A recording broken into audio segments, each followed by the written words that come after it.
Hey everybody, Jordan in Lone Oak Survival. So it's definitely spring out here. In the spring comes spring pole traps. Alright guys, you know who it is, Jordan Lone Oak Survival. So, out here on this very beautiful day in Michigan. I'm sure it's me rainy and crappy out later on this week. Why not? Because you know it's the UP, does not know what it wants to do. But more importantly, let's talk about spring pole traps and permanent trapping real quick guys, okay? First things first, understand the local laws, state laws, federal regulations regarding permanent trapping. I don't think, for the life of me, I didn't do a whole in-depth research, to be honest with you guys. I mean, maybe like a half hour-ish looking for rules and regulations on this stuff. I'm pretty sure there's no state that allows it open-handed to go and put like spring pole traps and like Mojave scissor snare traps out along with Spanish windlass traps during trapping season. However, in an actual true emergency situation where your life depends on it and you're trying to catch food, by all means, do what you have to do to catch food. Okay?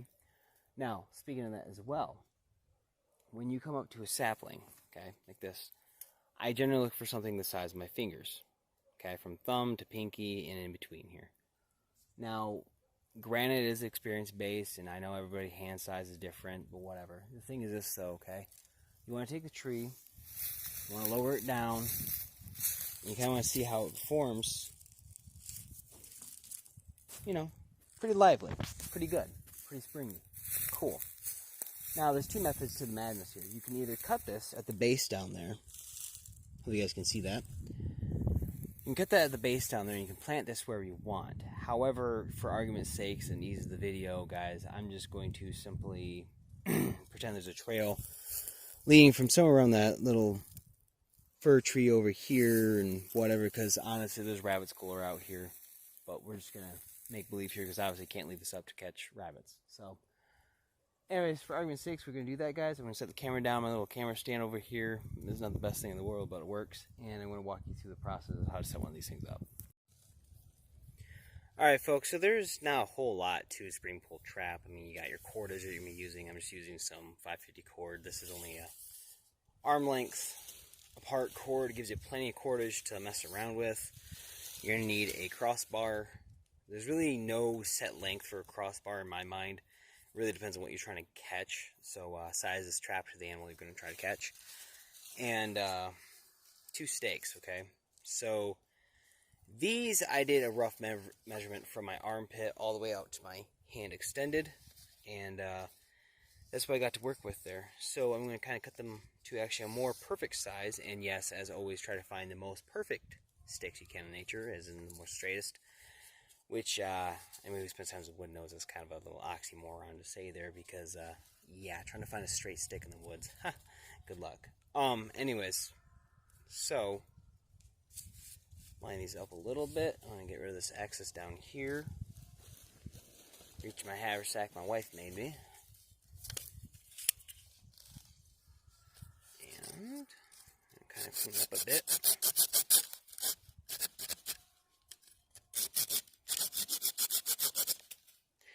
Now, granted, most of the time, you're going to be trying to catch smaller game animals like hares or raccoons, squirrel, possum, whatever you have in your state that's a small game animal. More likely what you're going to be trying to catch. So, as always, sit there on the stakes,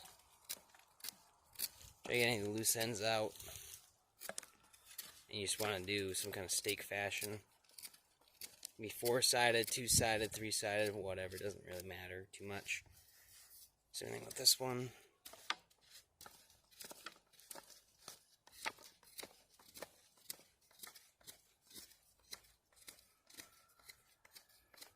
Just so it goes in the ground easier. Now, the thing is this, guys, when you have them all kind of sized up to where you want it to, kind of look at them, see where they work together the most. Go down about 1 inch or so on the actual stakes. 1 inch or so, 1.5 inches, 2 inches, somewhere around there. Then you want to start cutting a kerf. It's going to go about halfway into the sticks. That's why it's important also to get roughly the same diameter sticks as well. It's half, that's a little less than half, it's about 1/4.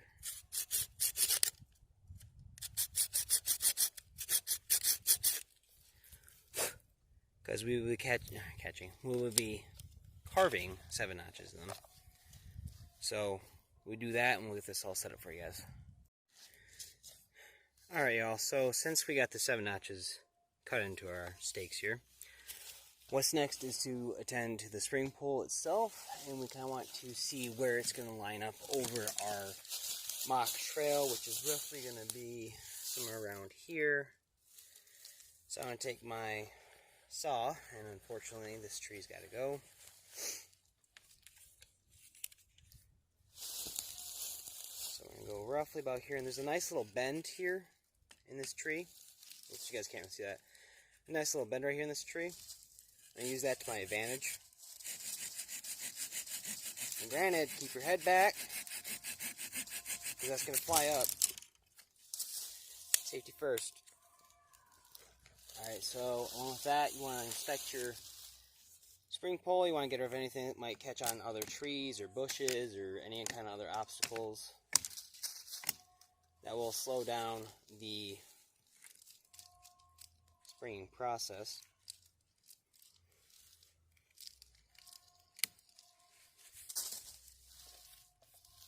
Okay, so now it's going to go up nice, strong, and free. Okay, so we're going to set this up, guys. Bring this down again. Always make sure your face isn't in the way. Now, with this system, guys, what you want to do, you want to make sure that the 7 notches are not on the same side like you're thinking. It's going to be opposite. So you can see, so 1 7 notch facing me, 1 facing away. So I want to take them, kind of see if I can take them to the ground a little bit, just for reference sake. I should move this camera over this way, guys. Hold on. That might be a little bit better review. Perfect. Okay, so I'm going to kind of bring this down like I was trying to say before. And it doesn't really matter too terribly where you put the stakes in comparison to the spring. Like, by that meaning there's not like, you know, hand width or arm length or whatever I'm going to throw at you guys. Again, it depends on the size of the animal you're trying to target. So when you prune these down a little bit, got my axe, so I'm using a makeshift hammer. Now these don't have to be super sturdy, guys. In the ground, they just have to be even. Alright folks, didn't really miss a whole lot here besides when you're putting the stakes in the ground. Again, the height's going to kind of really depend on what you're after here. A rabbit, I feel this is maybe a little bit tall, but hey, it is what it is. You can always sit there and monkey around with it. If you forget your axe, don't worry about it. I'm sure you can find some kind of wood maul. As long as these notches remain on the same level, it's okay. Now, speaking of the notches remaining the same level, make sure your crossbar is actually the proper width, which obviously you can sit there and take this, you know, plant a stake where you need to using the spring pole as a measurement, and kind of going from there. Now, granted, if you're going for rabbit, it's generally accepted that it's going to be 4 or 3 finger spaces above the ground, fist-sized hole for the loop, and that's kind of pretty good for rabbits or hares, whichever you want to use.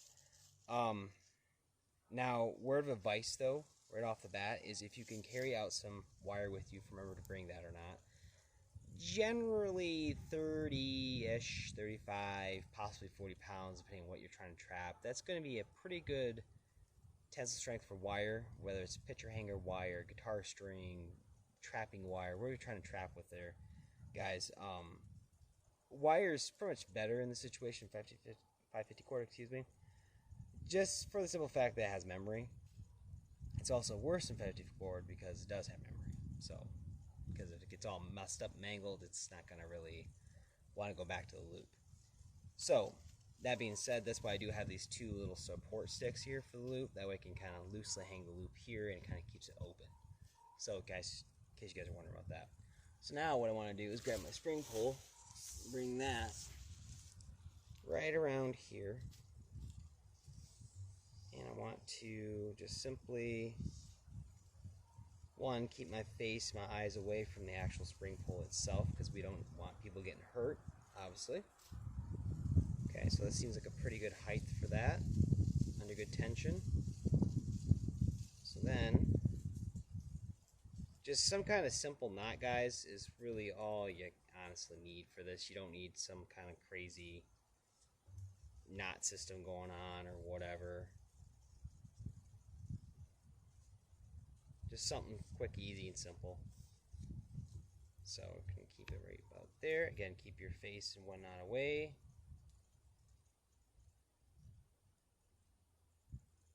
Okay. Now granted, depending on how touchy this is, you can monkey with this, but again, safety first. We can always drop these down like we're supposed to.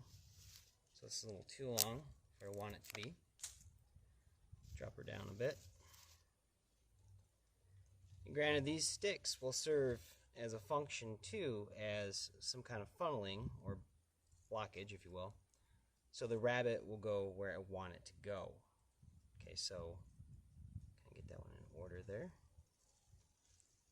About 4 finger spaces above the ground. All right. So that's all good to go there. And say that we have, this will work. Say this is our rabbit here. Comes on over, gets caught. Just that quick, guys. That's all you have to do. Guys, once that rabbit tries to push through, it's not going to try to back out. It's going to feel something grab around its chest. It's going to freak out, bolt, going to tighten that noose, and whew, up it goes like you guys seen. So I hope you guys found this interesting and useful. Just one more tool to put under the tool belt there, guys, for to deal with. And remember, these skills are perishable, so get out there and practice, guys. Their time counts for everything in this kind of field. So, as always, guys, stay frosty, prep up, God bless. I'm going to be out here monkeying around with this. So much fun.